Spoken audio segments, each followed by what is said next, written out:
fayyadamummaa qonnaan bulaa daran mirkaneessuuf inisheetivii horii mala namaatiin qaaluun fudhate xiyyeeffatee hojjechaa jiraachuusaa biiroo qonnaa Oromiyaa beeksise. Biirichi sagantaa horii mala namaatiin qaalomsuu godina Arsii Lixaatti jalqabsiise. Sagantaa kana irratti kan argaman hoogganaan biiroo qonnaa Oromiyaa Obbo Geetuu Gammachuu akka dubbatanitti waggoota muraasa dura loon mala namaatiin qaaluun muraasa turan. Yeroo ammaa gara miiliyoona 5tti wal guddisuu dandeenyeera jedhan. Inisheetiviiwwan gurguddaa akka mootummaa naannoo Oromiyaatti qabannee hojjechaa jirru keessaa tokko loon beelada dhiiga fooyya'aa baay'isuu.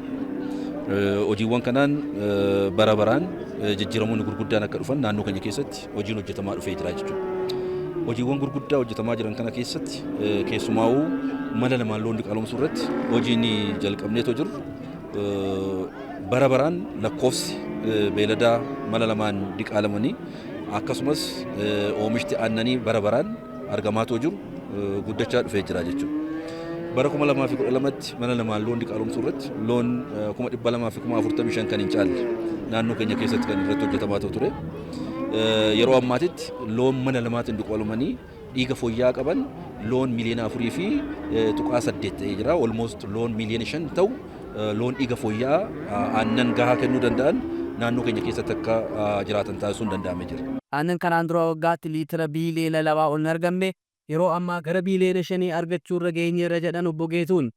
Gama biraatiin aannan oomisha aannanii fudhannee too gaafa laal jalqaba inisheetivii kana irratti aannan liitira biiliyoona 2 kan hin caalle yeroo ammaatitti aannan liitira biiliyoona 4 fi tuqaa 5 ol ga'uun danda'amee jira. Almost biiliyoona 5 kan ta'u aannan oomishuun danda'amee jira jechuudha.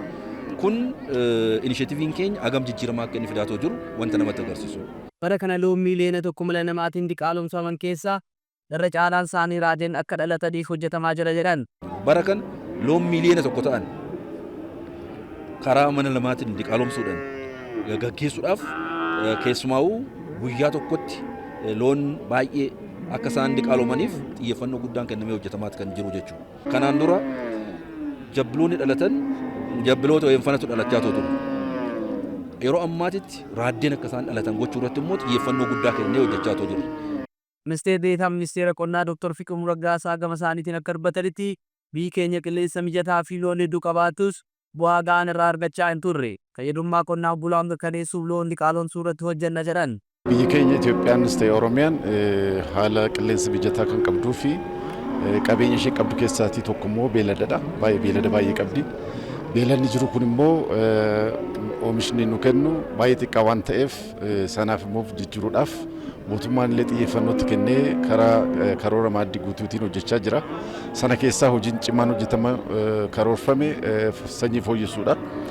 Egaa kanaan dura baay'ee xiqqootu qaalomee haala ammayyaatiin horsiifamaa tureera. Barana yookiin immoo erga karoora maaddii guutuu jalqabee wanni kun baay'ee guddachaa jira. Akka biyyaatti egaa waggaatti loon miliyoona 5 qaalomsuudhaaf karoorfameetu jira. Aannan kanaan dura akka biyyaatti liitira biiliyoona 7 ol hin argamne bara kana waggaatti liitira biiliyoona 16 ol argachuuf hojjechaa jira jedhan Dr. Fiqiruun. Oomishni aannanii sadarkaa biyyaatti illee kanaan dura yookiin immoo bara otoo karoora maaddii guutuu hin jalqabamiin biiliyoona 7 ture. Amma gara biiliyoona 16 geessisuudhaaf hojjetamaa jira. Kana keessatti egaa qaalomsuudha, nyaata fooyyessuudha, fayyaa eegsisuudha.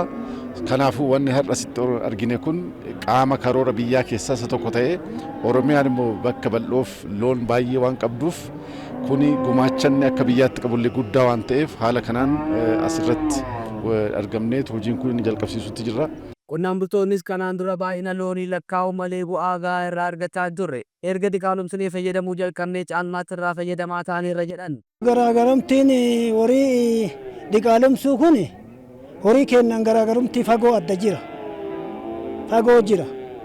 Horii kenna akka fakkeenyaatti yoo fudhee an armaan dura horii haga 100 illee hin qaba. Bona aanan hin qabu. Horii abashaa kenna sun. Diqqaatti horii 20 waatilee jala aanessaa dhaleera jecha waatilee qaba. Wanti buunaa buufatan hin jiru. Waan oomifneerra diqqaatu namni ji'atti diqqaatu namni tokko ji'aan haga qarshii 2,000 haga 10,000 20 nama argatutu jira.